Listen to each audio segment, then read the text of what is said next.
अस्सलाम वालेकुम दोस्तों, आप देख रहे हैं बड़ी खबर एपिसोड नंबर 2। आज की बड़ी खबर पर बात करेंगे जो हालिया एक रिपोर्ट शाया हुई है कि 1980s में कैसे इसराइल ने पाकिस्तान के न्यूक्लियर प्रोग्राम को रोकने की कोशिश की, और बात करेंगे कि इसराइल को क्या खतरा है पाकिस्तान के न्यूक्लियर वेपन से, और क्या दोबारा इसराइल आज के दौर में ऐसा कर सकता है कि पाकिस्तान के न्यूक्लियर प्रोग्राम को निशाना बनाए। गुज़िश्ता दिनों एक खबर रिलीज हुई है वेस्टर्न मीडिया और इसराइल के मीडिया में कि 1980 में इसराइल ने पाकिस्तान के एटमी प्रोग्राम को रोकने की काफ़ी कोशिश की थी। इस प्रोग्राम में पाकिस्तान की मदद कर रही थी स्विस और जर्मन कंपनियां। मदद इस तरह कर रही होंगी कि एटम बम बनाने के लिए कुछ पार्ट्स दे दिए या कोई टेक्निकल मदद फराहम कर दी जो कि हर मुल्क दूसरे मुल्क से लेता है। तो इसराइल को ये पता था और इसने रिपोर्ट्स के मुताबिक इसराइल ने 1980 में इन दोनों कंपनियों पर अटैक किए थे और बम्बिंग कर दी गई थी इन कंपनियों पर। इसमें ज़्यादा नुकसान तो नहीं हुआ था इन कंपनियों को, लेकिन इसराइल ने सिर्फ ये इसलिए किया था ताकि इनको डराया जाए कि ये पाकिस्तान की मदद से पीछे हट जाएं, क्योंकि इससे पहले इन कंपनियों को फ़ोन कॉल्स पर ये थ्रेट्स मिल रही थी इसराइल की जानिब से कि वो पाकिस्तान की मदद करने से बाज रहें, नहीं तो इन पर हमले करेंगे। जब उन्होंने ये बात नहीं मानी तो इसराइल की जानिब से अटैक कर दिया गया था। इस सब के बावजूद पाकिस्तान ने 1998 में एटम बम बना लिया था। लेकिन यहाँ पर सवाल ये है कि इसराइल आज के दौर में पाकिस्तान के न्यूक्लियर बम्स को निशाना बना सकता है क्या, और इसराइल क्यों पाकिस्तान के न्यूक्लियर प्रोग्राम के इतना खिलाफ था, और इसराइल को क्या थ्रेट्स थे पाकिस्तान के न्यूक्लियर प्रोग्राम से। तो पहले बात करते हैं कि इसराइल को क्या खतरा था पाकिस्तान के न्यूक्लियर प्रोग्राम से। देखें, 20वीं सदी में दुनिया में 2 मुल्क वजूद में आए थे। वैसे तो बहुत से मुल्क वजूद में आए थे, लेकिन मजहब के नाम पर 2 मुल्क वजूद में आए। 1947 को पाकिस्तान इस्लाम के नाम पर बना था और 1944 में इसराइल एक यहूदी रियासत के नाम पर वजूद में आया था। और ये बात भी आप बहुत दफ़ा सुनते होंगे कि कुदरत तब तक कोई बीमारी पैदा नहीं करती जब तक इसका इलाज ना पैदा कर ले। यानी 1947 में पाकिस्तान इसलिए वजूद में आया क्योंकि दुनिया में एक बीमारी इसराइल की सूरत में आनी थी, और इसराइल के पहले पीएम ने भी कहा था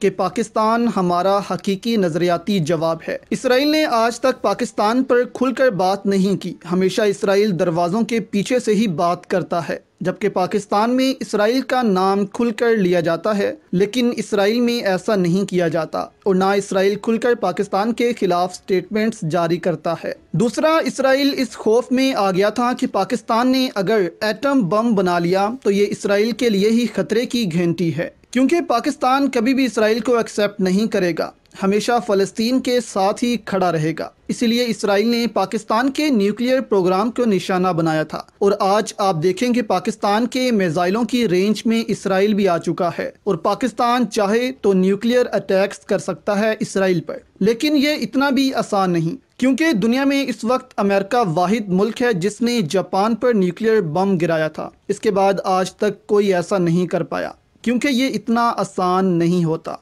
बहुत सा प्रेशर होता है आप पर दुनिया का। लेकिन इस बम का होना ही अपने आप में एक बहुत बड़ी ताकत है जिससे दुश्मन खौफ में रहता है। दूसरा सवाल ये पैदा होता है कि क्या आज के दौर में इसराइल ऐसी हरकत कर सकता है कि पाकिस्तान के न्यूक्लियर बम्स पर हमला करे। तो इससे पहले 1948 में जब इसराइल और भारत ने कोहोटा पर हमला करने की कोशिश की थी, तो इनके साथ क्या हुआ था, आप पहले ज़ैद हामिद की ये वीडियो देखें। कोई मुसलमान मुल्क है सिर्फ इसलिए कि अल्लाह के फल से पाकिस्तान ने उनकी मदद की थी। 1981 में इसराइलियों ने इराक का एटमी रिएक्टर तबाह किया। 84 में ये पाकिस्तान का एटमी रिएक्टर तबाह करने के लिए आए थे। उस वक्त हमारे पास F-16 थे, लेकिन F-16 की हमारी इतनी रेंज नहीं थी कि हम इसराइल पे बम जवाबी कार्रवाई करते और वापस आते। पाकिस्तान ने थ्रेट किया दिल्ली को और इसराइल को, दोनों को। हमें नहीं पता जहाज किस तरफ से आएंगे, हमें नहीं पता जहाज की वार्निंग, उसके ऊपर मार्किंग किसकी होगी। हम एक बात जानते हैं, अगर कहूटा पे बॉम्बिंग हुई तो उसके बाद दिल्ली और तल अवीव को हम फ्लैट करके रख देंगे। पाकिस्तान एयरफोर्स के पायलट से पूछा गया कि वन वे मिशन है, वन वे मिशन है, सिर्फ इसराइल पे आप बॉम्बिंग के लिए जा सकते हैं, वापस नहीं आ सकते, कौन वॉलंटियर करेगा? Would you believe it? Entire F-16 squadron had raised their hands, they were volunteering for this. 1998 में अल्लाह के फजल से हमने न्यूक्लियर एक्सप्लोजन किया, और अल्लाह के फजल से इंडोनेशिया से लेकर मोरक्को तक मुसलमानों ने इस तरह चरागा किया जैसे पूरी उम्मत मुस्लिमा में ईद का दिन उस दिन था। 1948 में भी इसराइल और भारत चाहते थे कि पाकिस्तान के न्यूक्लियर प्रोग्राम पर हमला किया जाए। 1980 में इसराइल ने स्विस और जर्मन कंपनियों को धमकियां दी और वहां बात ना बनी तो इसराइल ने 1948 में खुद पाकिस्तान पर हमला करने की कोशिश की, जैसे आज इसराइल ईरान पर करने की कोशिश कर रहा है। लेकिन 1948 में भी इसराइल और भारत को नाकामी हुई थी। अब अगर आज के दौर में इसराइल पाकिस्तान के न्यूक्लियर बम्स पर हमला करे तो क्या होगा? पहली बात तो ये कि इस वक्त पाकिस्तान 1980 वाले पाकिस्तान से बहुत मजबूत हो चुका है और उस वक्त पाकिस्तान की धमकी ने इसराइल और भारत को खौफ में मुब्तला कर दिया था। तो आज जब पाकिस्तान एक न्यूक्लियर पावर है तो क्या इसराइल ऐसे जुर्रत कर सकता है? जबकि पाकिस्तान के मिसाइलों की रेंज इसराइल तक जाती है, तो अब ऐसा करना तो मुमकिन नहीं। लेकिन फर्ज करें अगर इसराइल ये मंसूबा बनाता है तो क्या होगा? तो अब इसराइल का या भारत का ऐसा सोचना बिल्कुल भी बेमायनी होगा, क्योंकि इस वक्त पाकिस्तान न्यूक्लियर बम बना चुका है। न्यूक्लियर बम बनाने की तकनीक पाकिस्तान के पास मौजूद है और अगर वो हमला करेंगे तो पाकिस्तान इनको दोबारा बना लेगा। और अब पाकिस्तान के न्यूक्लियर वेपन्स जो हैं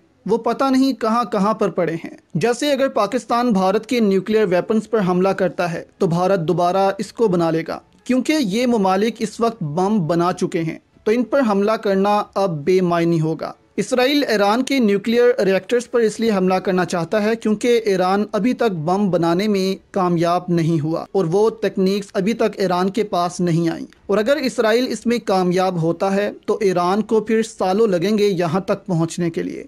इसराइल आज के दौर में ऐसा सोच भी नहीं सकता कि वो पाकिस्तान पर हमला करे, क्योंकि पाकिस्तान ने एटम बम बना लिया है।